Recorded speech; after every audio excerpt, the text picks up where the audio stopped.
Good morning and welcome to Wake Up to Broker Up with Mark, episode number 33 for 2025.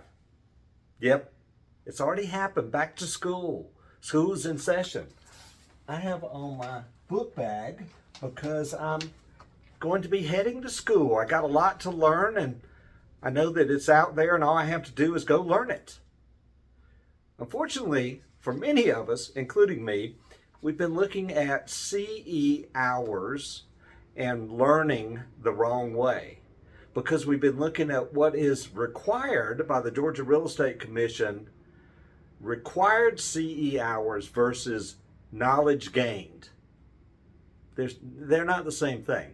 Unfortunately, most of us wait until right when we're ready to renew. We take a bunch of hours about classes we don't care about, classes that may not be able to enhance our knowledge, instead of systematically through the 4-year period gaining knowledge while getting the required CE hours to renew our license. You see how those are in conflict? They're not necessarily the same. So, right now, as you may have seen Barry Arnold's email the other day, and Barry Arnold's email was talking about associate brokers and associate brokers requirements where we now have to take X number of hours, 18 hours to be exact, over the 4-year period to renew a broker's license. We had one enterprising associate broker here at Atlanta Communities that thought, well, I'll just lower my license status from broker back to salesperson, and that way I won't have to take the 18 hours because, let's face it, broker was not doing anything for that particular person. And they did. And when they did, an unintended consequence happened. All their hours were erased. So instead of just having to take 18 hours more, they had to take 36 to then renew. Unintended consequence. So Barry put out information about taking the courses required to get your 18 hours to renew if you're an associate broker.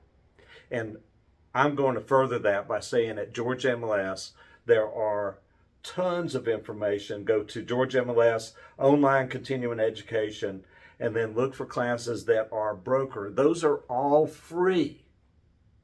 But the bigger picture, again, is about knowledge, not about the required hours. Same thing about license law. It's about the knowledge you gain. Too many times we wait and just take whatever classes are available. And I'm going to encourage you to go out there and get information that will help you be better at what you do, which is real estate. That's a better approach. That's why I've got my book bag on, because I plan on getting better. And to that end, coming up on September the 11th at 11 o'clock a.m. Eastern Time, you can take a free online class that does not give you CE hours called Be a CEO, and it's put on by Ninja Selling. Be a CEO, November the 11th. You're going to see a lot more information about this coming out on rocks, etc. But again, flip the script. Remember that knowledge is power. And the more you know, the more comfortable you are in any given situation. So go back to school. Get your book bag. You can see maybe the Atlanta Communities logo on there. I can't see because my back is against it. But get your book bag and head back to school. Learn what you don't know and learn it today. Enjoy your day. Enjoy your weekend. Thanks for watching. Talk to you soon. Bye-bye.